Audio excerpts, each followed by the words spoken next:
Hello friends, welcome to minds academy, మన academy. నా పేరు బాలసురేంద్రారెడ్డి. ఈరోజు మనం 16th June current affairs discuss చేద్దాం. కరెంట్ అఫైర్స్ డిస్కస్ చేయబోయే ముందు ఎప్పటిలాగానే ప్రీవియస్ క్లాసెస్లోని కొన్ని క్వశ్చన్స్ చూద్దాం. By which year India pledge to restore 26 million hectares degraded land?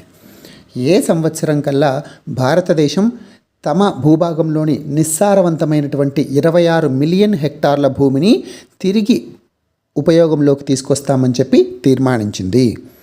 ఇది మనం నిన్న డిస్కస్ చేసాం.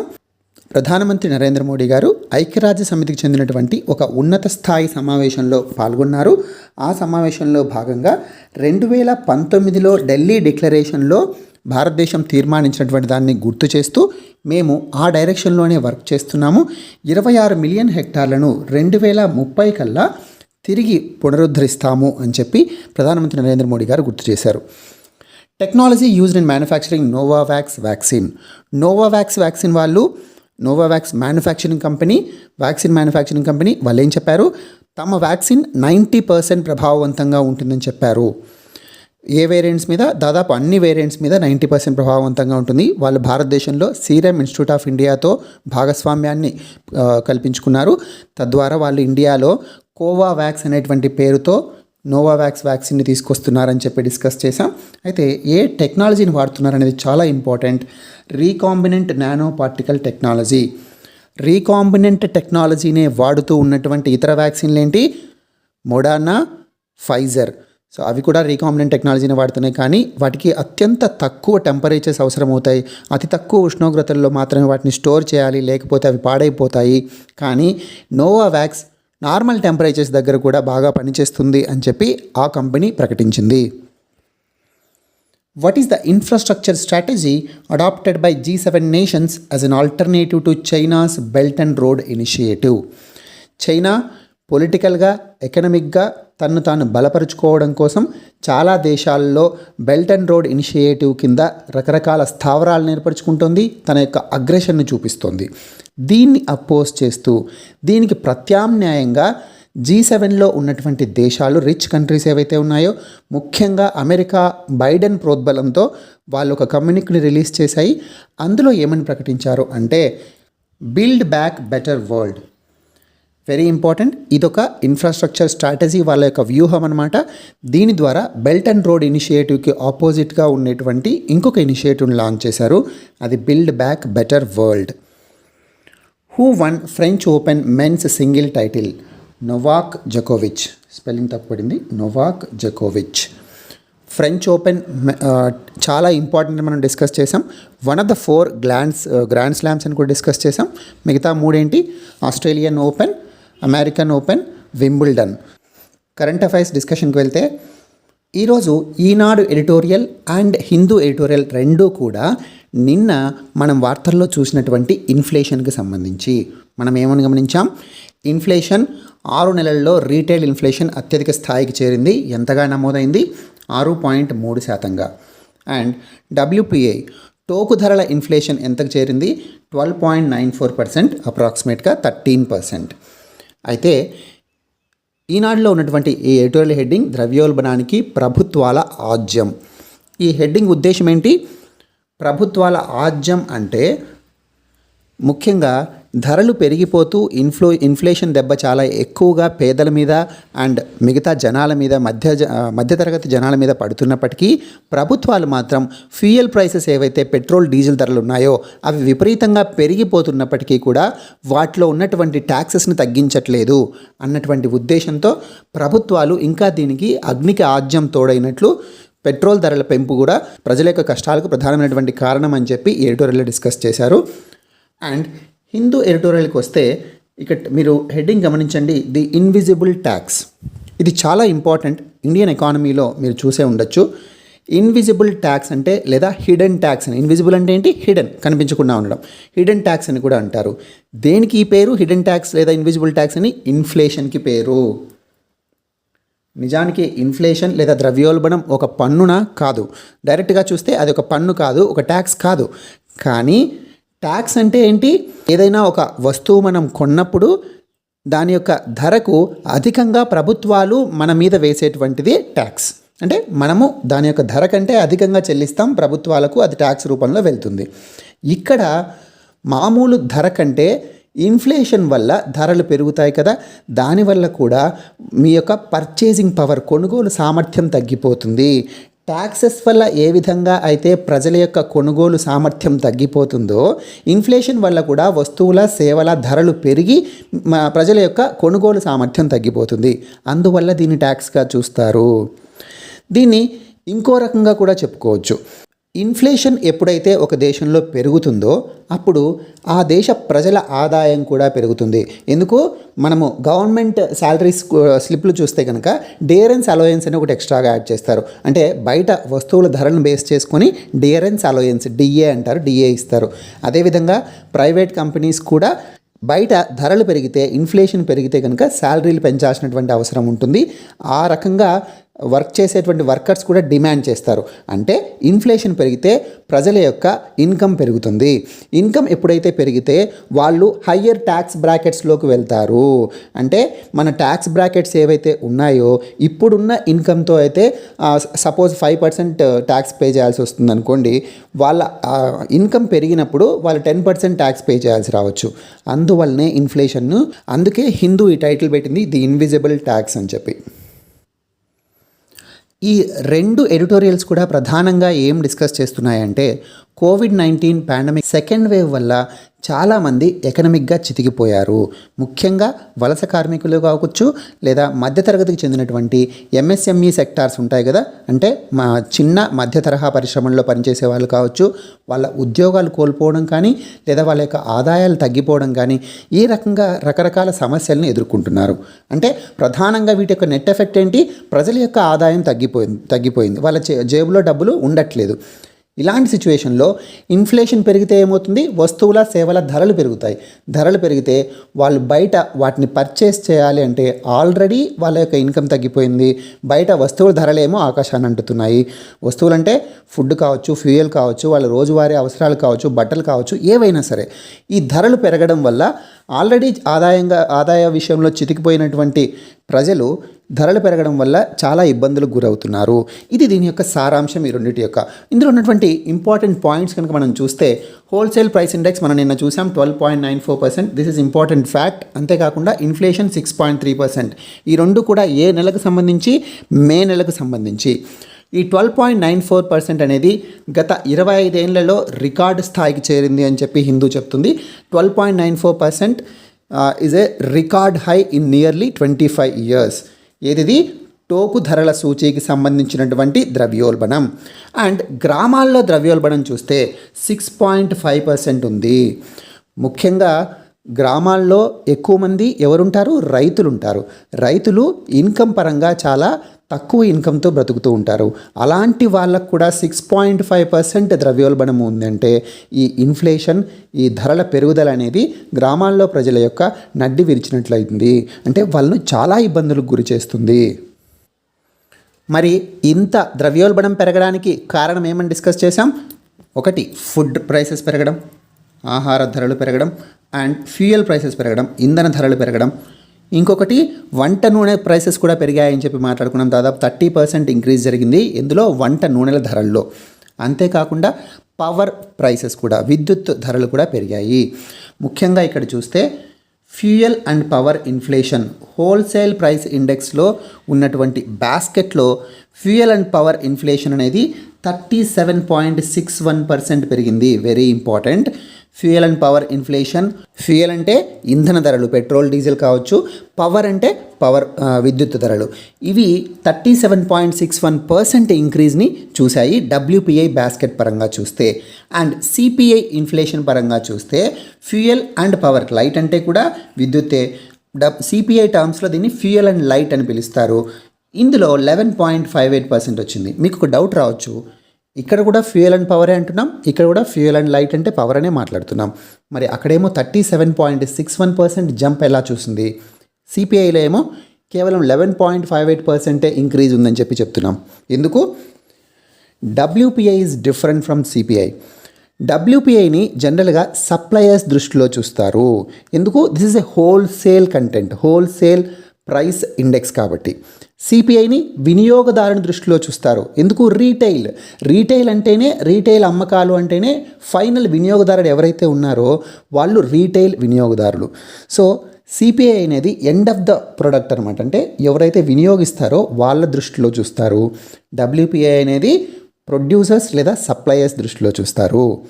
అంతేకాకుండా పోయిన సంవత్సరం మేలో డబ్ల్యూపిఐ మనము నిన్న మాట్లాడుకున్నాం, బేస్ ఎఫెక్ట్ అని మాట్లాడుకున్నాం. బేస్ ఏదైతే మనం చూస్తామో దేన్ని చూస్తున్నాం? ప్రతి సంవత్సరం ఈ నెలలో ఇన్ఫ్లేషన్ క్యాలిక్యులేట్ చేయాలంటే ఇదే నెలలో పోయిన సంవత్సరం ఎంత ఉందో చూసి ధరల పెరుగుదలను అప్పటి నుంచి ఇప్పటికి లెక్కేస్తాం.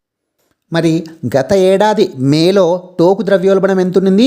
-3.37%గా ఉండింది. అంటే డబ్ల్యూపిఐ దిగజారిపోయి తక్కువగా ఉండింది. అందువలన అప్పటి నుంచి ఈ నెల మేకి జంప్ చూస్తాం కాబట్టి, డిఫరెన్స్ చూస్తాం కాబట్టి చాలా ఎక్కువగా అనిపిస్తుంది. 37.61% చాలా ఎక్కువ. అండ్ ఓవరాల్గా చూసినా కూడా 12.94%. ఇంత ఎక్కువ ఎందుకు వచ్చింది అంటే కేవలం ఫుడ్, ఫ్యూయల్, ఆయిల్ ప్రైసెస్ పెరగడం వల్ల మాత్రమే కాదు, గత సంవత్సరం మేలో బేస్ అనేది చాలా తక్కువ ఉంది, -3.37%గా మాత్రమే ఉండడం వల్ల. అర్థమైంది కదండి? అంతేకాకుండా మ్యానుఫ్యాక్చరింగ్ ప్రైసెస్ కూడా పెరిగాయి. మ్యానుఫ్యాక్చరింగ్ ప్రొడక్ట్స్ యొక్క ప్రైసెస్ కూడా పెరిగాయి. మ్యానుఫ్యాక్చరింగ్ ప్రొడక్ట్స్ అనేది biggest share, largest share in the WPI basket మనం నిన్న డిస్కస్ చేసాం. సో ఇక్కడ ఇంకొక ఫ్యాక్ట్ చూస్తే కోవిడ్ కారణంగా కొత్తగా పేదరికంలోకి వెళ్ళిన వారి సంఖ్య దాదాపు 23 కోట్ల మంది. దీన్ని మనం ఇంతకుముందు కూడా చూసాం. ఈ ఎడిటోరియల్స్లో కూడా ఈ ప్రస్తావనను తీసుకొచ్చారు. మరి ఇంత ఇన్ఫ్లేషన్ పెరుగుతూ ఉన్నప్పుడు ఆర్బీఐ మానిటరీ పాలసీ కమిటీలో ఏమని చెప్పింది? అకామిడేటివ్ అప్రోచ్నే మేము కొనసాగిస్తాం, సర్దుబాటు విధానాన్నే కొనసాగిస్తాము అని చెప్పింది. మనం క్లియర్గా డిస్కస్ చేసాం. What is accommodative approach? సర్దుబాటు విధానం అంటే ఏంటి? ఏదైతే ఇప్పుడు పాలసీ రేట్స్ ఉన్నాయో, అంటే రెపో రేట్ కానీ రివర్స్ రెపో రేట్ కానీ అనౌన్స్ చేసిందో వాటిని నెక్స్ట్ ఎంపీసీ మీటింగ్లో తగ్గించేదే ఉంటుంది, లేదా అలాగే ఉంచుతాం తప్ప రేట్స్ పెంచము అన్నటువంటి ఉద్దేశమే అకామిడేటివ్ అప్రోచ్ లేదా సర్దుబాటు విధానం అని చెప్పి మనం మాట్లాడుకున్నాం. అయితే ఆర్బీఐ యొక్క ప్రధానమైనటువంటి ఫంక్షన్స్లో మెయిన్ ఏంటి? Inflation targeting. అంటే ద్రవ్యోల్బణాన్ని లక్ష్యంగా చేసుకుని ఆ లక్ష్యాన్ని సాధించడానికి మానిటరీ పాలసీ కమిటీ వర్క్ చేయాలి. ఇది 2016లో మానిటరీ పాలసీ కమిటీ ఏర్పాటైనప్పుడు ఇన్ఫ్లేషన్ టార్గెటింగ్ని ఒక ఆర్బీఐ ఫంక్షన్ కింద తీసుకున్నారు. ఇది కూడా డిస్కస్ చేసాం. ఆర్బీఐ సెంట్రల్ గవర్నమెంట్తో డిస్కస్ చేసి ఇన్ఫ్లేషన్ ఎంత ఉండాలో టార్గెట్ చేసుకుంటుంది. మనము ఆర్బీఐ లక్ష్యంగా ఎంత పెట్టుకుందని మాట్లాడుకున్నాం? 4 ± 2%. అంటే 2 నుంచి 6% వరకు ద్రవ్యోల్బణం ఉండొచ్చు. కానీ ఇప్పుడు 6% పెరిగింది కదా. ఇన్ఫ్లేషన్ టార్గెట్ చేయాలంటే ఏం చేయాలి? రేట్స్ని పెంచాలి ఆర్బీఐ. మీకు ఇది ఇండియన్ ఎకానమీలో చూసుంటారు. పాలసీ రేట్ అంటే రెపో రేట్ని కనుక పెంచితే ఇన్ఫ్లేషన్ తగ్గుతుంది. ఎందుకు? బయట లిక్విడిటీ తగ్గుతుంది. ఏదైతే రుణాల రూపంలో ధనం కావాలో అది ఎక్కువ రేట్లు, ఇంట్రెస్ట్ రేట్కు, వడ్డీ రేట్లకు దొరకడం వల్ల తక్కువ మంది మాత్రమే రుణాలకు డబ్బును తెచ్చుకోగలరు బ్యాంకుల నుంచి. అప్పుడు మార్కెట్లో ఏదైతే మనీ సప్లై ఉందో అది తగ్గుతుంది. మనీ సప్లై తగ్గితే ఇన్ఫ్లేషన్ తగ్గుతుంది. సో ఇన్ఫ్లేషన్ని తగ్గించాలి అంటే ఆర్బీఐ రేట్లను పెంచాలి. కానీ ఆల్రెడీ లాస్ట్ మానిటరీ పాలసీ కమిటీలో అకామిడేటివ్ అప్రోచ్నే అనౌన్స్ చేసింది ఆర్బీఐ. అంటే ఇప్పుడు తగ్గించబోయేది లేదు. మరి ఏంటి కర్తవ్యం? అసలు ఆర్బీఐ చేతిలో ఉంటుందా బయట ఉన్నటువంటి ఇన్ఫ్లేషన్ తగ్గించడానికి లేదా పెంచడానికి? మొత్తం ఆర్బీఐ చేతుల్లో ఉంటుందా? ఉండదు. ఆర్బీఐ కేవలం ఇంట్రెస్ట్ రేట్స్ని మార్చడం వల్ల బయట అన్ని పరిస్థితులు చక్కబడవు. ప్రభుత్వం కూడా దీనికి సహకరించాలి. ఏ విధంగా సహకరించాలి? ముఖ్యంగా ఇంధన ధరలు ఏవైతే ఫ్యూయల్ కాస్ట్లు ఉన్నాయో అవి ప్రజల మీద భారం పడకుండా చూడాలి. అంటే ట్యాక్సులను తగ్గించాలి. ఏదైతే రకరకాల డిమాండ్స్ చేస్తున్నారో మీరు వేసే ట్యాక్సులను తగ్గించండి, లేదా ఫ్యూయల్ని కూడా, పెట్రోల్ డీజిల్ని కూడా జీఎస్టీలోకి తీసుకురండి అని చాలామంది డిమాండ్ చేస్తున్నారు. వీటిలో ఏదో ఒక నిర్ణయం తీసుకుంటే అప్పుడు ప్రజల మీద ట్యాక్స్ తగ్గేటువంటి అవకాశం ఉంది. ఇన్ఫ్లేషన్ వల్ల పడిన భారం తగ్గుతుంది. మరి ప్రభుత్వం వాదన ఏంటి? ప్రభుత్వం ఏమంటుంది? ఏదైతే మేము పెట్రోల్ మీద కలెక్ట్ చేస్తున్నామో దాన్ని సంక్షేమ పథకాలకు వాడుతున్నాం కాబట్టి పెద్ద మీరు వర్రీ అవ్వాల్సిన అవసరం లేదు అంటున్నారు. ఎంత సంక్షేమ పథకానికి వాడినప్పటికీ ప్రజల చేతుల్లో ఉన్న డబ్బులు కాస్త ఎక్కువ ధరల రూపంలో ఖర్చు అయిపోతుంటే సంక్షేమ పథకాలకు ద్వారా వాళ్ళకు లాభం ఏంటండి? సంక్షేమ పథకాల ద్వారా అందరూ లబ్ధి పొందుతారని లేదు, అన్ని రకాలుగా లబ్ధి పొందుతారని లేదు. సో ఫైనల్గా ఈ ఆర్టికల్స్ లేదా ఈ ఎడిటోరియల్స్ కన్క్లూషన్ ఏంటి అంటే గవర్నమెంట్ కూడా ఆర్బీఐకి సపోర్ట్ చేస్తూ ట్యాక్స్ కట్స్ అనేది ప్రకటించాలి ఫ్యూయల్లో. అంతేకాకుండా తమ యొక్క ఫిస్కల్ పాలసీలో కూడా చేంజెస్ తీసుకొచ్చి ఇన్ఫ్లేషన్ను తగ్గించేటువంటి ఏర్పాట్లు చేయాలి. So this is about editorials in Eenadu and Hindu. Next, inflation Spurs spike in bond yield, rupee hits 1 month లో. ఇది హిందూలో వచ్చింది ఈరోజు. దీని యొక్క ఉద్దేశం ఏంటండి, ఇన్ఫ్లేషన్ వల్ల, ద్రవ్యోల్బణం వల్ల బాండ్ ఈల్డ్ ఏదైతే ఉందో అది పెరుగుతోంది.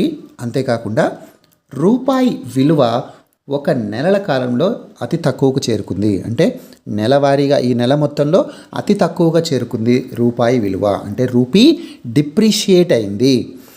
అసలు ఎందుకు ఇన్ఫ్లేషన్ వల్ల బాండ్ ఈల్డ్ పెరిగింది, రూపీ డిప్రిషియేట్ అయింది? అక్కడ ఈ న్యూస్ ఆర్టికల్లో ఏవైతే ఫిగర్స్ ఇచ్చారు, అంటే రూపీ అరౌండ్ 73 పాయింట్ సంథింగ్, అవన్నీ మీకు ఇంపార్టెంట్ కాదు. అప్రాక్సిమేట్గా 73 రూపీస్ ఉందని గుర్తుపెట్టుకుంటే చాలు. Dollar rupee exchange rate. And ఇక్కడ ఇంపార్టెంట్ ఏంటంటే ద్రవ్యోల్బణం ఏ విధంగా బాండ్ ఈల్డ్ని పెంచుతుంది లేదా రూపీని డిప్రిషియేట్ అయ్యేలా చేస్తుంది, అది మనం ఇప్పుడు డిస్కస్ చేద్దాం. ఉదాహరణకు ద్రవ్యోల్బణం పెరగక ముందు మనము ఒక బాండ్ తీసుకుందాం అనుకున్నాం. ఆ బాండ్ యొక్క ఖరీదు 100 రూపాయలు. దాని మీద మనకు లభించేటువంటి ఇంట్రెస్ట్ రేట్ 10% అనుకుందాం. అంటే వడ్డీ ఎంత 10% లభిస్తుంది. అంటే సంవత్సరానికి మనకు 100 రూపాయల ఈ బాండ్ మీద 10 రూపాయల ఇంట్రెస్ట్ వస్తుంది. ఇది ఇన్ఫ్లేషన్ పెరగక ముందు పరిస్థితి అనుకుందాం. ఒకవేళ ఇన్ఫ్లేషన్ పెరిగింది. ఇన్ఫ్లేషన్ పెరిగిన తర్వాత సాధారణంగా బయట ఉన్న వడ్డీ రేట్లు పెరుగుతాయి. ఎందుకు? ప్రజల ఆదాయం పెరుగుతుంది, మార్కెట్లో డబ్బులు పెరుగుతాయి, తద్వారా వడ్డీ రేట్లు కూడా పెరుగుతాయి. సో ఉదాహరణకు ఇది 10% కాస్త 12% అయింది అనుకుందాం. ఈ 12% వడ్డీ రేట్ అయినప్పుడు మీ యొక్క బాండ్ 100 రూపాయలకి నీకు 10 రూపాయలు వస్తుంది. ఇన్ఫ్లేషన్ పెరిగినప్పటికీ ఇప్పుడు అదే వాల్యూ వస్తుంది. బయట కొత్తగా బాండ్ తీసుకున్న వాళ్ళు 100 రూపాయలకే బాండ్ కొంటారు. వాళ్ళకి ఎంత వస్తుంది? 12 రూపాయలు వస్తుంది. సో ఇక్కడ మీకు ఏమర్థమైంది? ఇన్ఫ్లేషన్ వల్ల ఇప్పుడు కొత్తగా బాండ్ పర్చేస్ చేస్తే కనుక వాళ్ళ యొక్క ఈల్డ్ పెరిగింది, బాండ్ ఈల్డ్ పెరిగింది. మీరు డైరెక్ట్గా కూడా గుర్తుపెట్టుకోవచ్చు. ఈ ఎక్స్ప్లెనేషన్ మీకు అర్థం కాకపోయినా కూడా ఎగ్జామ్లో చాలా important. If inflation increases, bond yield increases. If inflation increases, bond price decreases. Very important. Yield పెరుగుతుంది కానీ బాండ్ ప్రైస్ తగ్గుతుంది. ఎందుకు? అది కూడా చూద్దాం. మీ దగ్గర 100 రూపాయల బాండ్ ఉంది. ఇన్ఫ్లేషన్కి ముందు 10% ఇంట్రెస్ట్ రేట్ వస్తుంది. దాన్ని ఇన్ఫ్లేషన్ పెరిగిన తర్వాత ఎవరికైనా మీరు అమ్మాలనుకున్నారు. వాళ్ళు 100 రూపాయలకే కొనుక్కుంటారా? ఖచ్చితంగా కొనుక్కోరు. ఎందుకు? వాళ్ళు ఫ్రెష్గా 100 రూపాయల బాండ్ కొనుక్కుంటే వాళ్ళకు 12 రూపాయలు వస్తుంది. కానీ మీ దగ్గర తీసుకుంటే వాళ్ళకు 10 రూపాయలు మాత్రమే వస్తుంది. అందువల్ల వాళ్ళు తక్కువకి ఇస్తే మాత్రమే కొనుక్కుంటారు. మీరు 80 రూపాయలకో 90 రూపాయలకో అమ్మాల్సి వస్తుంది. సో అంటే మీ బాండ్ ప్రైస్ ఏదైతే ఉందో అది తగ్గిపోయింది. 80 రూపాయలు కనుక వాళ్ళు కొనుక్కుంటే వాళ్ళు ఇప్పుడు 10% అంటే వాళ్ళకి ఎంత వస్తుంది? 10 రూపాయలే వస్తుంది. ఎందుకు? అసలు బాండ్ వాల్యూ 100 రూపాయలే, మీ దగ్గర 80 రూపాయలు తీసుకున్నారు. ఈ 80 రూపాయల నుంచి వాళ్ళకు 10 రూపాయలు వడ్డీ వస్తుందంటే ఎఫెక్టివ్గా నెట్గా వాళ్ళు ఎంత ఇంట్రెస్ట్ రేట్ పొందుతున్నట్టు? 12% అప్రాక్సిమేట్గా పొందుతున్నట్టు. అందువల్లనే బాండ్ ప్రైస్ తగ్గుతుంది. ఇన్ఫ్లేషన్ పెరిగితే బాండ్ ఈల్డ్ పెరుగుతుంది. Very important. మరి నెక్స్ట్ పాయింట్ ఈ న్యూస్ ఆర్టికల్లో ఏముంది? రూపీ హిట్స్ 1 month లో. సో నెల కాలంలో రూపాయి యొక్క విలువ తగ్గిపోయిందంటే రూపీ డిప్రిషియేట్ అయింది. ఏ విధంగా రూపీ డిప్రిషియేట్ అవుతుంది? ఇన్ఫ్లేషన్ అంటే ఏంటి? వస్తువుల యొక్క ధరలు పెరగడం. అంటే ఉదాహరణకు ఒక యాపిల్ తీసుకుందాం. ఈ యాపిల్ ఇంతకుముందు 10 రూపాయలకు వచ్చేది అనుకుందాం. దీని యొక్క ధర ఇప్పుడు ఎంతకు పెరిగింది? 15 రూపాయలకు పెరిగింది అనుకుందాం. ఎందువల్ల? ఇన్ఫ్లేషన్ వల్ల, ద్రవ్యోల్బణం వల్ల. మరి నీ దగ్గర ఈ ఇన్ఫ్లేషన్ పెరగక ముందున్న 10 రూపాయల యొక్క విలువ గురించి మనం మాట్లాడుకుందాం. ఈ 10 రూపాయలకు ఇన్ఫ్లేషన్ పెరగక ముందైతే నువ్వు ఒక యాపిల్ని పర్చేస్ చేయగలవు. కానీ ఇన్ఫ్లేషన్ పెరిగిన తర్వాత నువ్వు ఒక యాపిల్ని పర్చేస్ చేయగలవా? చెయ్యలేవు. దీని యొక్క అర్థం ఏంటి? ఈ 10 రూపాయల యొక్క విలువ ఏదైతే ఉందో అది పడిపోయింది. విత్ రెస్పెక్ట్ టు యాపిల్ నీ 10 రూపాయల విలువ పడిపోయింది. అంటే rupee loses it's value in terms of goods and services. వస్తు సేవల పరంగా చూస్తే రూపాయి తన విలువను కోల్పోయింది. ఎందువల్ల? ఇన్ఫ్లేషన్ వల్ల, ద్రవ్యోల్బణం వల్ల. అదేవిధంగా డాలర్తో కంపేర్ చేస్తే కూడా లేదా ఇతర కరెన్సీలతో కంపేర్ చేస్తే కూడా రూపీ తన వాల్యూ పడిపోతుంది. రూపాయి యొక్క వాల్యూ తగ్గిపోతుంది, అంటే డిప్రీషియేట్ అవుతుంది. సో అర్థమైంది కదండి ఎందుకు రూపాయి యొక్క విలువ పడిపోతుంది? ఇన్ఫ్లేషన్ వల్ల. బాండ్ యొక్క ఈల్డ్ ఎందుకు పెరుగుతుంది? బాండ్ యొక్క ప్రైస్ ఎందుకు తగ్గుతుంది? Next news item, FCI rights to be used for ethanol production. Food corporation of India ఏం చేస్తుంది? నేషనల్ ఫుడ్ సెక్యూరిటీ యాక్ట్ 2013 కింద ఏదైతే రేషన్ ద్వారా ప్రజలకు బియ్యం కానీ పల్సెస్ కానీ ఇవ్వాలో వాటిని ప్రొక్యూర్ చేస్తుంది ఫుడ్ కార్పొరేషన్ ఆఫ్ ఇండియా. అయితే ఇప్పుడు గవర్నమెంట్ ఏం డిసైడ్ చేసింది? ఇథనాల్ ప్రొడక్షన్ కోసం ఫుడ్ కార్పొరేషన్ ఆఫ్ ఇండియా నుంచి రైస్ని డైవర్ట్ చేయాలని చెప్పి గవర్నమెంట్ డెసిషన్ తీసుకుంది. ఎందుకు? ఇథనాల్ ప్రొడక్షన్ని 2025లోపు కంప్లీట్గా 20% బ్లెండింగ్ ఉండేలా చేస్తామని చెప్పి ప్రధానమంత్రి నరేంద్ర మోడీ గారు అనౌన్స్ చేశారు. ఆయిల్ మినిస్ట్రీ ఆ మేరకు నోటిఫికేషన్ కూడా రిలీజ్ చేసింది. దానికి ఒక రోడ్ మ్యాప్ను కూడా రిలీజ్ చేశారు. దీని గురించి మనం క్లియర్గా డిస్కస్ చేశాం. అయితే ఫుడ్ కార్పొరేషన్ ఆఫ్ ఇండియాలో ప్రతి సంవత్సరం కూడా కొన్ని లక్షల టన్నులు వేస్ట్ అయిపోతున్నాయి. ఇది మనం చాలాసార్లు మాట్లాడుకున్నాం. ఎందువల్ల? అక్కడ ఉన్నటువంటి ఎలుకలు తినిపోవడం కావచ్చు, లేదా ఎక్కువ కాలం అక్కడ నిల్వ ఉంచడం వల్ల పాడైపోవడం, అవి చెడిపోతున్నాయి. అందువల్లనే రేషన్ ద్వారా మనము బియ్యం తెచ్చుకుంటే కనుక అవి చాలా కలర్ ఒక డ్యామేజ్డ్ రూపంలో ఉండి బ్లాక్గా అయిపోయి లేదా ఎల్లోగా అయిపోయి ఒక డిఫరెంట్ కలర్లోకి వచ్చేసి ఉంటాయి. ఎందువల్ల అవి స్టింక్ అయిపోతున్నాయి, చెడిపోతున్నాయి అన్నమాట. అలా వేస్ట్ అయ్యే కంటే కూడా దీన్ని ఇథనాల్ ప్రొడక్షన్లోకి వాడుకుంటే మనం ఇంధనంగా కూడా వాడుకోవచ్చు. ఇథనాల్ను పెట్రోల్లో బ్లెండ్ చేయొచ్చు. తద్వారా పొల్యూషన్ తగ్గడమే కాదు, మన ఇంధన దిగుమతులు ఏవైతే ఉన్నాయో అవి కూడా తగ్గించవచ్చు. సో అందుకోసం ఫుడ్ కార్పొరేషన్ ఆఫ్ ఇండియా నుంచి 78,000 టన్నుల స్టాక్ను డైవర్ట్ చేయాలని చెప్పి గవర్నమెంట్ నిర్ణయించింది. ఒక కేజీ 20 రూపాయల లెక్కన వీటిని డైవర్ట్ చేస్తారని చెప్పి చెప్పిందనమాట. అండ్ ఇథనాల్ యొక్క బ్లెండింగ్ చూస్తే లాస్ట్ 2 years 5% ఉంది. ఈ సంవత్సరం 8.5%కి రీచ్ అయ్యేటువంటి అవకాశం ఉంది. 2025లోపు అన్ని పెట్రోల్ బంకుల్లో కూడా 20% బ్లెండింగ్ని అచీవ్ చేయాలని చెప్పి డెసిషన్ తీసుకుంది. దానికి సంబంధించినటువంటి రోడ్ మ్యాప్ కూడా అనౌన్స్ చేసింది. అయితే ధాన్యం ఆధారిత డిస్టిలరీస్, అంటే ధాన్యాన్ని తీసుకొని ఇథనాల్ ప్రొడ్యూస్ చేయడం ఇంతవరకు కేవలం 1/3 ఆఫ్ ద టోటల్ ప్రొడక్షన్ ఉంది. టోటల్ ప్రొడక్షన్ అప్రాక్సిమేట్గా ఎంత అని చెప్తున్నాడు ఈ న్యూస్ ఆర్టికల్లో? 710 crore లీటర్స్, 710 కోట్ల లీటర్ల ఇథనాల్ ఉత్పత్తి మొత్తం జరిగితే కనుక ఇంతవరకు దాంట్లో కేవలం 1/3 వంతు మాత్రమే ధాన్యం నుంచి ఇథనాల్ తీస్తున్నారు. మిగతా అంతా ఎక్కడి నుంచి తీస్తున్నారు? మీకు అందరికీ తెలుసు, మొలాసెస్ నుంచి తీస్తున్నారు. సో మొలాసెస్ నుంచి ఏదైతే తీస్తున్నారో అది అధిక భాగం తీస్తున్నారు. ఇప్పుడు మొలాసెస్ ఎక్కడి నుంచి వస్తుంది? చెరుకు నుంచి చక్కెర తీసేటువంటి ప్రొడక్షన్ ప్రాసెస్లో వస్తుంది. ఈ మొలాసెస్ నుంచి ఇథనాల్ని ఎక్కువగా ప్రొడ్యూస్ చేస్తున్నారు. అయితే ఇప్పుడు 20% అచీవ్ చేస్తే మొత్తం భారం కూడా చెరుకు పంట మీదే పడుతుంది. చెరుకు పంట దిగుబడి కనుక తక్కువ ఉంటే 20% ఇథనాల్ ప్రొడక్షన్ రీచ్ అవ్వలేము.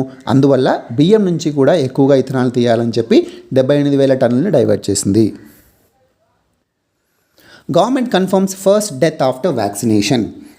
వ్యాక్సిన్ వల్ల సైడ్ ఎఫెక్ట్స్ దాదాపు నిల్, అసలు ఉండవు. మీరు తప్పకుండా అందరూ కూడా వ్యాక్సిన్ వేయించుకోవాలి, ఎటువంటి అపోహలు పెట్టుకోవద్దు.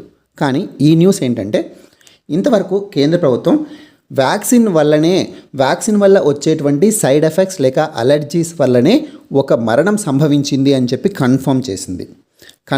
అంటే కన్ఫర్మ్ డెత్ కేవలం ఒకటే అని చెప్పి చెప్తుంది. అయితే రిపోర్టెడ్ డెత్స్ అంటారు, అంటే వ్యాక్సిన్ వల్ల మరణించారన్న అనుమానంతో రిపోర్ట్ చేసినవి అవి కూడా చాలా తక్కువ ఉన్నాయి. 0.0002%. అంటే అతి తక్కువ మంది కోవిడ్-19 వ్యాక్సినేషన్ వల్ల మరణం పొందారని రిపోర్ట్ చేశారు. అవి కోవిడ్-19 వ్యాక్సినేషన్ వల్ల మాత్రమే అని అనుకోవడానికి లేదు. రకరకాల ఇతర కారణాల వల్ల కూడా వాళ్ళు మరణించి ఉండొచ్చు. అదే టైంలో వాళ్ళకి కోవిడ్-19 వ్యాక్సిన్ కూడా వేసి ఉండొచ్చు. సో రిపోర్ట్ అయినవి 0.0002%. వీటి మీద కూడా కమిటీ స్టడీ చేసి ఇందులో ఎన్ని నిజంగా కోవిడ్-19 వ్యాక్సిన్ వల్ల వచ్చిన సైడ్ ఎఫెక్ట్స్ వల్ల మరణాలు అని చెప్పి అంచనా వేస్తామని చెప్పి కూడా ప్రకటించింది. ఈ సందర్భంగా మీకు ఒక ఇంపార్టెంట్ పాయింట్ ఏంటంటే AEFI, adverse events following immunization. Covid vaccination start అయినప్పటి నుంచి కూడా ఈ టర్మ్ అనేది ఎప్పుడు న్యూస్లో ఉంటుంది. దీని యొక్క ఎక్స్పాన్షన్ మీరు ఖచ్చితంగా గుర్తుపెట్టుకోండి. దీని తెలుగులో ఇమ్యునైజేషన్ అనంతరం తీవ్ర దుష్ప్రభావ సంఘటనలు, అంటే వ్యాక్సినేషన్ వల్ల కలిగేటువంటి దుష్ప్రభావాలు, సైడ్ ఎఫెక్ట్స్ ఏవైతే ఉన్నాయో వాటికి సంబంధించినటువంటి టర్మ్ ఇది. మీరు ఇంగ్లీష్లో గుర్తుపెట్టుకోవాలి, అడ్వర్స్ ఈవెంట్స్ ఫాలోయింగ్ ఇమ్యునైజేషన్. ఇది ఎగ్జామ్లో అడిగేటువంటి అవకాశం ఉంది. వ్యాక్సిన్ వల్ల 0.0002% అయితే మొత్తం కోవిడ్-19 వల్ల దాదాపు 1% కంటే ఎక్కువ మంది మరణిస్తున్నారు. కాబట్టి వ్యాక్సిన్ వేసుకోవడమే safe. So next news item, world giving index. World giving index 2021 report release అయింది. దీంట్లో భారతదేశానికి 14వ ర్యాంక్ వచ్చింది. అంటే India is 14th most charitable country. దానాలు ఇవ్వడంలో భారతదేశం యొక్క స్థానం 14వ స్థానం. ఇందులో 61% భారతీయులు స్ట్రేంజర్స్ కూడా హెల్ప్ చేస్తున్నారు. ఎవరైతే అపరిచితులు ఉంటారో వాళ్ళకు కూడా 161 మంది ఇండియన్స్ హెల్ప్ చేస్తున్నారు. 36% మంది డబ్బు రూపంలో, ధన రూపంలో డొనేషన్స్ ఇస్తున్నారు. అండ్ 34% మంది స్వచ్ఛందంగా వాలంటీరింగ్ చేస్తున్నారు. అంటే స్వచ్ఛంద కార్యకలాపాలు ఏవైతే వాళ్ళు డబ్బులు ఆశించకుండా వాలంటీరింగ్ యాక్టివిటీస్ చేస్తారో అందులో పాల్గొంటున్నారు. World giving index 2021, India is 14th most charitable country చూసాం. కోవిడ్-19 మహమ్మారి వల్ల ఇది పెరిగిందని చెప్తున్నారు. ఎందుకు? కోవిడ్-19 పాండమిక్ వల్ల చాలామంది ఇబ్బందులు ఎదుర్కొంటున్నారు. ఎయిదర్ మెడికల్ అవసరాల కోసం కావచ్చు, లేదా ఇన్కమ్ పరంగా కావచ్చు. సో ఇలాంటి ఇబ్బందులను చూసి చాలామంది వాళ్ళలో దాన గుణాన్ని పెంపొందించుకుంటున్నారు. అందువల్ల గివింగ్ ట్రెండ్ అనేది, ఇచ్చే ధోరణి అనేది కోవిడ్-19 పాండమిక్ టైంలో పెరిగింది అని చెప్పి ఈ రిపోర్ట్ చెప్తుంది. టాప్లో ఉన్నటువంటి కంట్రీ ఏది? United States of America. అంటే most charitable country across the world is United States of America. Top 5 nations ఇవి: Myanmar, New Zealand, Australia, Ireland. And భారతదేశం ర్యాంక్ 14. ఈ వరల్డ్ గివింగ్ ఇండెక్స్ని ఎవరు రిలీజ్ చేస్తారు? సో వరల్డ్ గివింగ్ ఇండెక్స్ని రిలీజ్ చేసేది ఏ organisation? Charities aid foundation. Charities aid foundation అనేటువంటి యూకే బేస్డ్ ఆర్గనైజేషన్ రిలీజ్ చేస్తుంది. ఇది యూకే బేస్డ్ చారిటీ ఫౌండేషన్ అనమాట. ఈ ఆర్గనైజేషన్ గ్యాలప్ ఇన్కార్పొరేషన్ అనేటువంటి వాళ్ళ డేటా అనలిటిక్స్ కంపెనీ నుంచి డేటా తీసుకుంటుంది. గ్యాలప్ ఇన్కార్పొరేషన్ అనేటువంటి అమెరికన్ అనలిటిక్ కంపెనీ అనమాట. ఇప్పుడు డేటా సైన్స్ చాలా డిమాండ్లో ఉంది. ఐటీ టెక్నాలజీస్ అన్నింటిలో కూడా. డేటా సైన్స్ అంటే ఏం చేస్తారు? డేటాబేస్ను అనలైజ్ చేస్తారనమాట. డేటా అనలిటిక్స్ అంటారు. గ్యాలప్ ఇన్కార్పొరేషన్ అనేటువంటి డేటా అనలిటిక్ కంపెనీ, ఇది Washington based company, American company. వీళ్ళు ఈ డేటాని కలెక్ట్ చేస్తారు. కలెక్ట్ చేసి అనలైజ్ చేస్తారు. రిలీజ్ చేసేది ఎవరు? చారిటీస్ ఎయిడ్ ఫౌండేషన్ ఈ ఇండెక్స్ని రిలీజ్ చేస్తుంది. సో ఈ రిపోర్ట్లో ఈ ఇండెక్స్ను క్యాల్కులేట్ చేసేటప్పుడు వీళ్ళు ఏం చేస్తారంటే 1.3 మిలియన్ పీపుల్ని సర్వే చేస్తారు. దాదాపు 125 దేశాల్లో ఉన్నటువంటి 1.3 మిలియన్ పీపుల్ని సర్వే చేసి ఏ రకమైనటువంటి క్వశ్చన్లు అడుగుతారు? ఎవరైనా స్ట్రేంజర్స్కి మీరు హెల్ప్ చేశారా? డబ్బు రూపంలో చారిటీకి ఇచ్చారా? వాలంటీరింగ్ చేశారా ఏదైనా ఆర్గనైజేషన్కి? మనం ఇందాకే చూసాం ఈ 3. సో ఈ 3 ఆస్పెక్ట్స్ని సర్వే చేస్తారు ప్రధానంగా. సో మనం ఇందాకే మాట్లాడుకున్నట్టు report charities aid foundation publish చేస్తుంది. డేటాను ఎవరు కలెక్ట్ చేస్తారు? Gallup incorporation. ఈ గ్యాలప్ ఇన్కార్పొరేషన్ అనేది అమెరికన్ అనలిటిక్స్ కంపెనీ. ఈ చారిటీస్ ఎయిడ్ ఫౌండేషన్ ఇదొక ఎన్జిఓ అనమాట. ఇదొక charity organisation. NATO statement on China. NATO అంటే నార్త్ అట్లాంటిక్ ట్రీటీ ఆర్గనైజేషన్. దీని గురించి మనం డిస్కస్ చేసాం. ఈ నాటోని ఎప్పుడు ఎస్టాబ్లిష్ చేశారు? 1949లో ఎస్టాబ్లిష్ చేశారు నాటోని. ఎందుకు ఎస్టాబ్లిష్ చేశారు? రష్యా యొక్క సెక్యూరిటీ ఛాలెంజ్ని తప్పించుకోవడం కోసం United States of America and European countries అన్నీ కూడా, north America and European countries కలిసి నాటోను ఫామ్ చేసుకున్నాయి. మొత్తం ఇప్పుడున్నటువంటి సభ్య దేశాలు ఎన్ని? మొత్తం ఇందులో 30 సభ్య దేశాలు ఉన్నాయి. వీళ్ళు ఒక స్టేట్మెంట్ రిలీజ్ చేశారు చైనాకు ఆపోజిట్గా. దీని యొక్క బ్యాక్గ్రౌండ్ కూడా మనకు తెలియాలి. దేనికి సంబంధించింది? G7లో కూడా. G7లో అయినా చైనాకు ఆపోజిట్గానే ఒక కమ్యూనికేట్ రిలీజ్ చేశారు. అండ్ నాటోలో కూడా స్టేట్మెంట్ రిలీజ్ చేశారు చైనా కోసం. ఎందుకు? అక్కడ కూడా అమెరికా ప్రోద్బలంతో G7 ఒక రిలీజ్ చేసింది కమ్యూనికేట్ని చైనాను అపోజ్ చేస్తూ. అండ్ నాటో కూడా దేనికి సంబంధించి రిలీజ్ చేసింది? చైనా ఒక కాన్స్టెంట్ సెక్యూరిటీ ఛాలెంజ్గా మారింది. అంటే భద్రతా సవాలుగా మారింది. ఫ్రీ ఓపెన్ ట్రేడ్ని ఇది ఎంకరేజ్ చేయట్లేదు. మనం నిన్న కూడా డిస్కస్ చేసాం. ఫ్రీ అండ్ ఓపెన్ ట్రేడ్ అంటే ఏం గుర్తు రావాలని మాట్లాడుకున్నాం? క్వాడ్ కూడా గుర్తు రావాలని చెప్పి మనం మాట్లాడుకున్నాం. చైనా యొక్క మిలిటరీ ప్రాక్టీసెస్ ఏవైతే ఉన్నాయో, వాణిజ్య ప్రాక్టీసెస్ ఏవైతే ఉన్నాయో, విధానాలు ఏవైతే ఉన్నాయో అవి చాలా అభ్యంతరకరంగా ఉన్నాయి, చాలా అరోగెంట్గా ఉంటున్నాయి. అండ్ ఉయిఘర్ ముస్లిమ్స్ మీద కానీ అండ్ హాంకాంగ్ సిటిజన్స్ మీద కానీ చైనా హ్యూమన్ రైట్స్ వైలేషన్స్కి పాల్పడుతుంది, మానవ హక్కుల ఉల్లంఘనలకు పాల్పడుతుంది. సో వాటికి వ్యతిరేకంగా నాటో ఒక స్టేట్మెంట్ రిలీజ్ చేసింది. కానీ నాటోలో ఉన్నటువంటి చాలా దేశాలు చైనాను ఒక రైవల్రీగా గుర్తించలేదు. అంటే మాదొక ప్రత్యర్థి దేశం, మాకు ఒక శత్రు దేశంగా దాన్ని ఏం పరిగణించలేదు. కానీ కేవలం వాళ్ళ యొక్క విధానాలను మాత్రమే తప్పుపడుతూ స్టేట్మెంట్ రిలీజ్ చేశారు. అంతేకాకుండా ఇక్కడ మనం ప్రధానంగా డిస్కస్ చేయాల్సింది ఏంటంటే, ఈ మీటింగ్లోనే జర్మనీ ఏం చెప్పింది, కేవలం మేము చైనా వైఖరిని మాత్రమే విమర్శిస్తున్నాం, చైనాను రష్యాను మేము పూర్తిగా విమర్శించట్లేదు, మాకు చైనా రష్యా రెండూ కూడా అవసరమే, కొన్ని విభాగాల్లో మేము వాటితో భాగస్వాములుగా పనిచేస్తున్నాం, ముఖ్యంగా చైనా మాకు మంచి ట్రేడ్ పార్ట్నర్ కూడా అని చెప్పి జర్మనీ ఛాన్సలర్ ఎవరు, ఏంజెలా మెర్కెల్, ఆమె కూడా చెప్పారు. సో ఈ బ్యాక్గ్రౌండ్లో మనం అర్థం చేసుకోవచ్చు, చైనా మీద వీళ్ళు స్టేట్మెంట్ రిలీజ్ చేసినప్పటికీ కూడా పూర్తి ప్రత్యర్థి దేశంగా వాళ్ళు ఒప్పుకోలేదు. అండ్ ఈరోజు న్యూస్లో చైనా ఈ స్టేట్మెంట్ని ఖండించింది. మేము ఎప్పుడూ శాంతినే కోరుకుంటాం, మేము ఏ హ్యూమన్ రైట్స్ వైలేషన్స్ని కానీ అంటే అభ్యంతరకర మిలిటరీ లేదా వాణిజ్య ప్రాక్టీసెస్ని కానీ మేము చేయట్లేదు. మా సావరెంటీకి ఎప్పుడైనా ముప్పు కలిగితే, మా సార్వభౌమాధికారానికి, మా దేశ రక్షణకు ఎప్పుడైనా ముప్పు కలిగితే మేము తగు చర్యలు, రిటాలియేటరీ మెజర్స్ అయితే ఖచ్చితంగా తీసుకుంటామని చెప్పి చైనా అనౌన్స్ చేసింది. Twitter may lose safe harbour protection. So మనం చాలా రోజుల నుంచి చూస్తున్నాం, మినిస్ట్రీ ఆఫ్ ఐటీ మినిస్ట్రీ కేంద్ర ప్రభుత్వానికి సంబంధించి ఐటీ రూల్స్ని రిలీజ్ చేసింది. ఈ ఐటీ రూల్స్ని అన్ని social media platforms, OTT platforms adopt చేసుకోవాలని చెప్పి వాళ్ళందరినీ కోరింది. దాని టైం కూడా అయిపోయింది. ట్విట్టర్ ఇప్పుడు ఏదైతే ఐటీ రూల్స్లో ఉన్నాయో ఏమున్నాయి, ఒక నోడల్ ఆఫీసర్ని అపాయింట్ చేయాలి. మనం డిస్కస్ చేసాం, ఐటీ రూల్స్ డిస్కస్ చేసేటప్పుడు 26 మే కరెంట్ అఫైర్స్లో క్లియర్గా ఐటీ రూల్స్ మీద డిస్కషన్ జరిగింది. సో మీరు ఒకవేళ అది మిస్ అయి ఉంటే కనుక ఒకసారి చూడండి. నేను బ్రీఫ్గా ఇందులో మనకు ఇప్పుడు కావాల్సినటువంటి న్యూస్కి కావాల్సినటువంటి పాయింట్స్ మాత్రమే మాట్లాడతాను. ఒక నోడల్ ఆఫీసర్స్ని, నోడల్ కాంటాక్ట్ పర్సన్ని ఒకరిని అపాయింట్ చేయాలి. అండ్ గ్రీవెన్స్ ఆఫీసర్ని, కంప్లయన్స్ ఆఫీసర్ని కూడా అపాయింట్ చేయాలని చెప్పి ఐటీ రూల్స్లో ఉంది.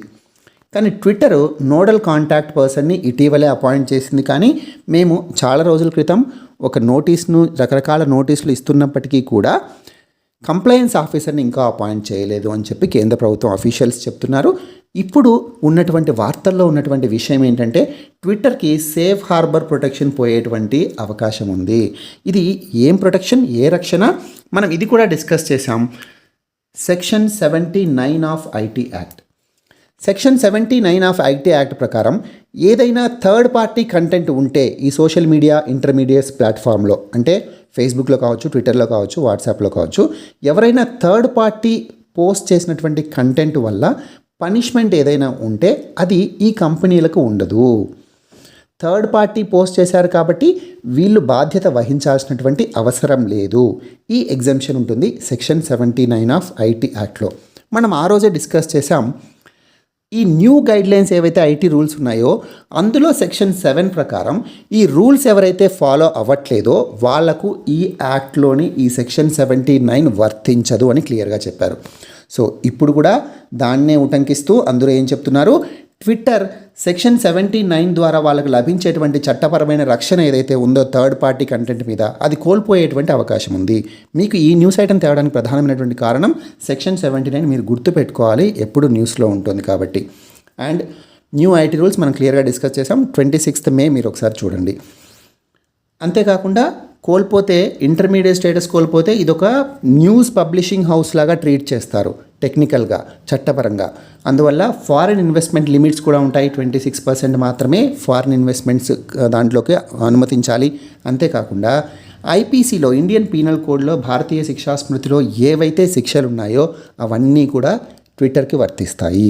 సో ఇవి చేంజెస్ ఒకవేళ సెక్షన్ 79 ప్రొటెక్షన్ కోల్పోతే, ఒకవేళ అందరూ అనుకుంటున్నట్టు, ఇంకా అఫీషియల్ కాదు, దిస్ ఈజ్ ఏ ప్రెడిక్షన్ అనమాట. AY.1 is not a variant of concern. ఇది ఈ న్యూస్ ఐటమ్ మీకు చెప్పడానికి ప్రధానమైనటువంటి కారణం డెల్టా ప్లస్ అని ఒకటి న్యూస్లో ఉంది. డెల్టా ప్లస్ అంటే B.1.617.2 variant of COVID-19. B.1.617.2 అనేది డెల్టా వేరియంట్ అని ఆల్రెడీ వరల్డ్ హెల్త్ ఆర్గనైజేషన్ ప్రకటించింది.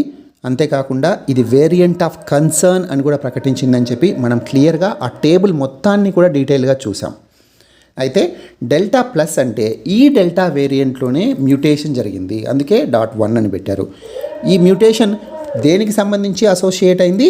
సౌత్ ఆఫ్రికాలో ఆరిజినేట్ అయినటువంటి వేరియంట్ ఏదైతే ఉందో దాన్ని WHO ఏమని పిలుస్తుంది? బీటా వేరియంట్ అంటుంది. సో దానితో సంక్రమణం చెంది ఒక సంకర వేరియంట్ లాగా, ఒక హైబ్రిడ్ వేరియంట్ లాగా ఫామ్ అయింది. దాన్ని డెల్టా ప్లస్ అని చెప్పి అందరూ పిలుస్తున్నారు. సో అది ఇప్పుడు గుర్తించారు. భారతదేశంలో ఒక 6 కేసెస్ నమోదైనట్టున్నాయి. అంటే 6 కేసెస్ అని చెప్పలేము, అనలైజ్ చేసిన దాని ప్రకారం ఆ జీనోమ్ సీక్వెన్సింగ్ వాళ్ళు ఏదైతే అనలైజ్ చేస్తారో అందులో 6 కేసెస్ రిపోర్ట్ చేసి, ఎవరికి రిపోర్ట్ చేస్తారు జనరల్గా ఇలాంటి న్యూ వేరియంట్స్ని? ఇండియాలో ఉన్నటువంటి ల్యాబ్స్ కానీ, ప్రపంచవ్యాప్తంగా అన్ని దేశాల ల్యాబ్స్ కానీ, GISAID. ఇది ఒక గ్లోబల్ రిపాజిటరీ అనమాట. దేనికి సంబంధించి? Avian influenza data. ఇన్ఫ్లుయెంజా అంటే ఫ్లూ ఫీవర్లు అని చెప్పి మనకు తెలుసు. ఈ కోవిడ్ కూడా ఒక రకమైన ఫ్లూనే కదా. సో COVID-19కి సంబంధించినటువంటి different genome sequences, virus genome sequences కానీ, లేదా ఎనీ ఏవియన్ ఇన్ఫ్లుయెంజా. ఈ ఏవియన్ ఇన్ఫ్లుయెంజా అంటే పక్షుల ద్వారా వచ్చేటువంటి ఇన్ఫ్లుయెంజా కానీ, సో వీటికి సంబంధించినటువంటి డేటాను ఈ GISAID మెయింటైన్ చేస్తుంది. సో ఈ గ్లోబల్ రిపాజిటరీకి రిపోర్ట్ చేస్తారు భారతదేశంలో కానీ ఇతర దేశాల్లో ఉన్నటువంటి ల్యాబ్లన్నీ కూడా. సో వాళ్ళకు రిపోర్ట్ చేసిన దాని ప్రకారం భారతదేశంలో కూడా కొన్ని కేసెస్ నమోదయ్యాయి, అండ్ ప్రపంచవ్యాప్తంగా UKలో ప్రధానంగా ఎక్కువగా నమోదయ్యాయి. ఎక్కడెక్కడ నమోదయ్యాయి అన్నది ఇంపార్టెంట్ కాదు మీకు, అందుకే నేను ఇక్కడ పెట్టలేదు. ఈ నేమ్ ఏదైతే ఉందో AY.1 అని కూడా దీన్ని పిలుస్తారు. ఒక్కొక్కసారి మీరు ఎగ్జామ్లో సడన్గా AY.1 అనేది ఈ మధ్య న్యూస్లో ఉంది, అది దేనికి సంబంధించింది అని అడిగినప్పుడు మీరు ఆన్సర్ చేయగలగాలి. అండ్ డెల్టా ప్లస్ అనేది టర్మ్ న్యూస్లో ఉంది, గుర్తుపెట్టుకోవాలి. అదేంటి? B.1.617.2.1 అని గుర్తుపెట్టుకోవాలి. అండ్ ఈ గ్లోబల్ రిపాజిటరీ GISAID ఉందో COVID-19 కాకుండా ఇతర ఇన్ఫ్లుయెంజాలను కూడా అది స్టోర్ చేసుకుంటుంది ఆ డేటాని. ఇది చాలా గేమ్ చేంజర్ అని చెప్పి చాలామంది చెప్తున్నారు. ఎందుకు? COVID-19 లాంటి పాండమిక్లు వచ్చినప్పుడు ఎన్ని రకాల మ్యూటేషన్స్ను, జన్యు మార్పిడులకు అవి గురవుతున్నాయో ఖచ్చితంగా అందరూ అనలైజ్ చేస్తూ ఉండాలి. ఆ డేటాని ఒక దగ్గర పెడితే తప్ప ప్రపంచవ్యాప్తంగా ఇలాంటి మహమ్మారులను పారద్రోలడం ఎలాగో సైంటిస్టులకు అంతుపట్టదు. So this is very important organisation, కాబట్టి మీరు ఇది కూడా గుర్తుపెట్టుకోవాలి. ఇది ఎప్పుడు ఫామ్ చేశారు ఈ ఆర్గనైజేషన్ అంటే దాదాపు 2008లో ఫామ్ చేశారు. మొత్తం ఇన్ఫ్లుయెంజా వైరస్ల యొక్క జీనోమిక్ డేటాని అందరికీ యాక్సెస్ ఉండేలా ఒక రిపాజిటరీ ఉండడం కోసం. ఇది COVID-19 కూడా ఇప్పుడు జీనోమిక్ డేటాని తీసుకుంటుంది. జీవన్ వాయు అనేటువంటి లో కాస్ట్ CPAP అంటే కంటిన్యూస్ పాజిటివ్ ఎయిర్వే ప్రెషర్. అంటే ఎవరికైతే ఆక్సిజన్ తీసుకోవడానికి, శ్వాస తీసుకోవడానికి ఇబ్బందులు ఉంటాయో, ఇప్పుడు COVID-19 వల్ల చాలామంది ఊపిరి అందక, శ్వాస అందక ఇబ్బందులు పడుతున్నారు, వాళ్ళకు ఆక్సిజన్ అవసరం అవుతుంది, ఇవన్నీ మనకు తెలుసు కదా. సో ఆ థెరపీ ఏదైతే ఉందో, ఆక్సిజన్ అందక బ్రీతింగ్ ప్రాబ్లమ్స్ ఉన్నటువంటి పేషెంట్స్ ఎవరైతే ఉంటారో వాళ్ళకి ఇవ్వాల్సినటువంటి థెరపీకి వాడేటువంటి మెషినే CPAP machine, continuous positive airway pressure machines. ఇవి IIT రోపార్ వాళ్ళు చాలా లో కాస్ట్లో డెవలప్ చేశారు. అంతేకాకుండా విద్యుత్ లేకుండా కూడా పనిచేస్తాయి. చాలా ఇంపార్టెంట్. విద్యుత్ లేకుండా పనిచేయడం వల్ల వీటి వల్ల చాలా లాభాలు ఉన్నాయి. ఎందుకంటే ఆక్సిజన్ సప్లైస్ విద్యుత్ లేకుండా పని చేయకపోతే రూరల్ ఏరియాస్లో ఎస్పెషల్లీ ఎలక్ట్రిసిటీ అవుటేజెస్ ఎక్కువగా ఉంటాయి భారతదేశంలో. అంటే విద్యుత్ నిరంతరాయంగా ఉండదు, చాలా అంతరాయాలు కలుగుతూ ఉంటాయి. అలాంటి సందర్భంలో అన్ని చోట్ల జనరేటర్స్ ఉండవు, అప్పుడు ఆక్సిజన్ అందక చాలామంది పేషెంట్స్ మరణించేటువంటి అవకాశం ఉంది. So this is a game changer. దీని పేరు ఏం పెట్టారు IIT రోపర్ వాళ్ళు? జీవన్ వాయు. దిస్ ఈజ్ ఏ లో cost CPAP device used for patients suffering from breathing problems. So continuous positive airway pressure, ఇది కూడా గుర్తుపెట్టుకోవాలి. అండ్ విద్యుత్ లేకుండా కూడా పనిచేస్తుంది. ఎవరు డెవలప్ చేశారు? చాలా ఇంపార్టెంట్, IIT రోపార్. దీని పేరు జీవన్ వాయు. అండ్ ఈరోజు అన్లాఫుల్ యాక్టివిటీస్ ప్రివెన్షన్ యాక్ట్ కూడా వార్తల్లో ఉంది. దేనికి సంబంధించి వార్తల్లో ఉందంటే ఢిల్లీ హైకోర్టు ఈరోజు ముగ్గురు జేఎన్యూ స్టూడెంట్స్కి బెయిల్ మంజూరు చేసింది. దాదాపు సంవత్సరం పాటు వాళ్ళు డీటైన్ అవ్వబడి జైల్లో ఉండిన తర్వాత ఇప్పుడు వాళ్ళకి బెయిల్ మంజూరు చేసింది ఢిల్లీ హైకోర్టు. ఈ ముగ్గురు స్టూడెంట్స్ చేసిన నేరం ఏంటి అంటే ఢిల్లీలో రైడ్స్ జరిగాయి అరౌండ్ మే 2020 ప్రాంతంలో. ఆ రైడ్స్లో ఆ అల్లర్లలో వీళ్ళు పాల్గొన్నారు. వీళ్ళను యూఏపీఏ సెక్షన్ 15, 16, 17 ముఖ్యంగా సెక్షన్ 15 ఏంటంటే టెర్రరిస్టులకు సంబంధించినటువంటి చట్టం అనమాట. అంటే తీవ్రవాదుల చట్టం కింద వీళ్ళని అరెస్ట్ చేశారు. దాన్ని తప్పుబట్టింది ఢిల్లీ హైకోర్టు. ఎందుకు? నిరసన చేయడం వేరు, తీవ్రవాదానికి పాల్పడడం వేరు. వీళ్ళు చేసింది నిరసన తప్ప తీవ్రవాద కార్యకలాపం కాదు. ఏదైతే ఫైన్ లైన్ ఉంటుందో, ఏదైతే డిస్టింక్షన్ ఉంటుందో between constitutional right to protest and terrorist activities, ఈ రెండింటి మధ్య మీరు ఒక లైన్ గీయాలి, గీత గీయాలి. రెండింటిని కలపకండి. మీరు వీళ్ళ మీద బనాయించినటువంటి కేసు ఏంటి? యూఏపీఏలోని సెక్షన్ 15 అంటే టెర్రరిస్ట్ యాక్ట్ కింద మీరు వీళ్ళని అరెస్ట్ చేశారు. కానీ వీళ్ళు చేసింది కాన్స్టిట్యూషనల్ రైట్ టు ప్రొటెస్ట్. వీళ్ళు కేవలం వాళ్ళ యొక్క నిరసన హక్కును ఉపయోగించుకున్నారు అని చెప్పి ఢిల్లీ హైకోర్టు సెంటర్ని లేదా కేంద్ర ప్రభుత్వాన్ని మందలించింది. ఇక్కడ మనకి ఇంపార్టెంట్ యూఏపీఏ యాక్ట్. ఈ యాక్ట్ ముఖ్యంగా టెర్రరిస్ట్ యాక్టివిటీస్ని కంట్రోల్ చేయడం కోసం ఏర్పాటు చేసినటువంటి యాక్ట్ అనమాట. సో కోర్టు ఏం చెప్పింది? వీళ్ళు ఏవైతే నేరాలకు మీరు పాల్పడ్డారో అంటున్నారో అవి కేవలం మన ఇండియన్ పీనల్ కోడ్లోని చట్టాల కిందకే వస్తాయి తప్ప, ఇండియన్ పీనల్ కోడ్ పరిధి కిందకే వస్తాయి తప్ప యూఏపీఏ కిందకి మీరు చేర్చకూడదు. ఈ విద్యార్థులు ఏమీ దేశం యొక్క రక్షణకు భంగం వాటిల్లేలా ప్రవర్తించలేదు. సో కాబట్టి వాళ్ళకు బెయిల్ మంజూరు చేసింది. కింద కోర్టును తప్పుపడుతూ బెయిల్ మంజూరు చేసింది. జీవన్ పర్బా ఆర్ మిథున సంక్రాంతి. సో ఈ జీవన్ పర్బా అనేది ఒక ఫెస్టివల్ అనమాట. దీన్నే మిథున సంక్రాంతి అని కూడా పిలుస్తారు. ఈ ఫెస్టివల్ ఎక్కడ జరుపుకుంటారు, ఏ రాష్ట్రంలో జరుపుకుంటారు? చాలా ఇంపార్టెంట్, ఒడిషా రాష్ట్రంలో. డైరెక్ట్గా ఈ ఫెస్టివల్ ఏ రాష్ట్రానికి సంబంధించిందని అడిగేటువంటి అవకాశం చాలా ఎక్కువ. ఒడిషా రాష్ట్రానికి సంబంధించినటువంటి 3 రోజుల ఫెస్టివల్ ఇది. సెలబ్రేటింగ్ విమెన్హుడ్ని సెలబ్రేట్ చేస్తూ, స్త్రీత్వాన్ని సెలబ్రేట్ చేస్తూ జరుపుకునేటువంటి ఫెస్టివల్ అనమాట. ముఖ్యంగా ఒడిషా ప్రజలు ఏమని భావిస్తారు అంటే ఈ 3 రోజులు మదర్ ఎర్త్, భూమాత మెన్స్ట్రుయేషన్లో ఉంటుంది. ఎందుకోసం? ఫ్యూచర్లో రావాల్సినటువంటి అగ్రికల్చర్ యాక్టివిటీస్ కోసం ప్రిపేర్ అవుతుంది. ఎందుకు? ఈ సమయంలోనే మాన్సూన్ వస్తుంది. Very important. ఇప్పుడు మాన్సూన్ దేశమంతటా విస్తరిస్తుంది. సో మాన్సూన్ పీరియడ్లో ఈ 3 డేస్ని వీళ్ళు జరుపుకోవడానికి ప్రధానమైనటువంటి కారణం మెన్స్ట్రుయేషన్ పీరియడ్ అని వాళ్ళు భావిస్తారు. ఎందుకు?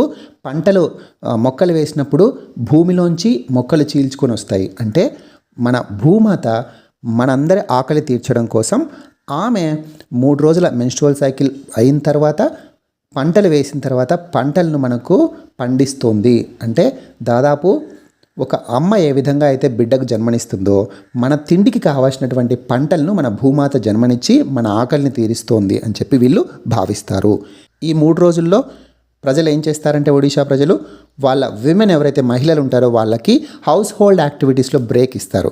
వాళ్ళ హౌస్ హోల్డ్ పనులు కూడా, అంటే ఇంట్లో చేసేటువంటి పనులు కూడా వాళ్ళని చేయనివ్వరు, మగవాళ్ళే చేస్తారనమాట. ఎందుకు? విమెన్కి ఇచ్చేటువంటి రెస్పెక్ట్. విమెన్ని భూమి యొక్క అవతారంగా భావిస్తారు మన సాంప్రదాయంలో. అంటే భూమాత విమెన్ ఒకటే అని చెప్పి భావిస్తారు కాబట్టి. సో ఇక్కడ ఇంపార్టెంట్ జీవన్ పర్బా ఒడిషా రాష్ట్రానికి. దీన్నే మిథున సంక్రాంతి అని కూడా పిలుస్తారు. Last news item for today, inactivated vero cell సాంకేతికతతో టీకా తయారీ ఎంతో కష్టం. ఇది ఈనాడులో వచ్చినటువంటి ఆర్టికల్. మీకు ఇక్కడ చేర్చడానికి ప్రధానమైనటువంటి కారణం ఏంటంటే ఇనాక్టివేటెడ్ వెరోసెల్ టెక్నాలజీ. ఏ వ్యాక్సిన్ ఏ టెక్నాలజీతో తయారవుతుందో తెలుసుకోవాల్సినటువంటి ఆవశ్యకత ఉంది. సో భారత్ బయోటెక్ తయారు చేసేటువంటి కోవాక్సిన్ ఏ టెక్నాలజీతో తయారు చేస్తున్నారు? Inactivated vero cell technology. ఇది మనం ఇంతకుముందు కూడా డిస్కస్ చేసాం. పేరు స్పెసిఫిక్గా మెన్షన్ చేసి ఉండకపోవచ్చు, అందువల్లే ఈ న్యూస్ ఐటమ్ ఇక్కడ పెట్టాను. వైరస్ను ఇనాక్టివేట్ చేసి ఈ వ్యాక్సిన్లో దాన్ని ఇంట్రడ్యూస్ చేసి తయారు చేస్తారని మనం మాట్లాడుకున్నాం. అంటే వైరస్ను చంపేసి ఈ వ్యాక్సిన్లో ఇంక్లూడ్ చేస్తారు. అందువల్ల మన బాడీలోకి ఇది వెళ్ళగానే మన ఇమ్యూన్ సిస్టమ్ ఏమనుకుంటుంది? నిజంగానే కోవిడ్ వైరస్ మన లోపలికి వచ్చింది అని చెప్పి రియాక్ట్ అవుతుంది. బట్ నార్మల్ బతికున్నటువంటి వైరస్ అయితే మన సెల్స్లోకి వెళ్ళి మన సెల్స్ని హోస్ట్గా చేసుకొని అది మల్టిప్లై అయ్యి మన బాడీ మొత్తాన్ని ఆక్యుపై చేసి మన మీద అటాక్ చేస్తుంది. కానీ ఇది చనిపోయినటువంటి వైరస్ కాబట్టి కేవలం ఇమ్యూన్ రెస్పాన్స్ని జనరేట్ చేస్తుంది తప్ప మనకు ఎటువంటి ఇన్ఫెక్షన్ను క్రియేట్ చేయదు. సో ఇనాక్టివేటెడ్ వెరోసెల్ టెక్నాలజీతో కోవాక్సిన్ తయారైంది. అందువల్లనే మేము అధిక ధరలకు ఇస్తున్నామని చెప్పి భారత్ బయోటెక్ చెప్తోంది. భారత్ బయోటెక్ ధరలు మనం డిస్కస్ చేసాం. మొత్తం కోవిషీల్డ్, కోవాక్సిన్ అండ్ స్పుత్నిక్ ధరలు డిస్కస్ చేసినప్పుడు మనం క్లియర్గా చూసాం. కోవాక్సిన్ అధిక ధర ఉంది, అరౌండ్ 1400 రూపీస్ ప్రైవేట్ వాళ్ళకు అమ్ముతున్నారు. గవర్నమెంట్కి అయితే కేవలం 150 రూపాయలకి ఇస్తున్నాం. ప్రైవేట్ వాళ్ళకు అధిక ధరకు ఇవ్వడానికి ప్రధానమైనటువంటి కారణం మేము దీని R&Dకి కావచ్చు లేదా దీని మ్యానుఫ్యాక్చరింగ్కి చాలా కష్టంతో కూడుకున్నటువంటి టెక్నాలజీ కాబట్టి ఎక్కువ పెట్టుబడులు పెట్టాము, దాన్ని రాబట్టుకోవాలన్న ఉద్దేశంతోనే మేము అధిక ధరలను కేటాయిస్తున్నాము అని చెప్పి భారత్ బయోటెక్ వివరణ ఇచ్చింది. That's it for today. Thank you so much for your patience. Please like, share and subscribe to minds academy. మీలో చాలామంది అప్రిషియేట్ చేస్తూ కమెంట్ చేస్తున్నారు. Thank you so much for your encouragement. Please do support us.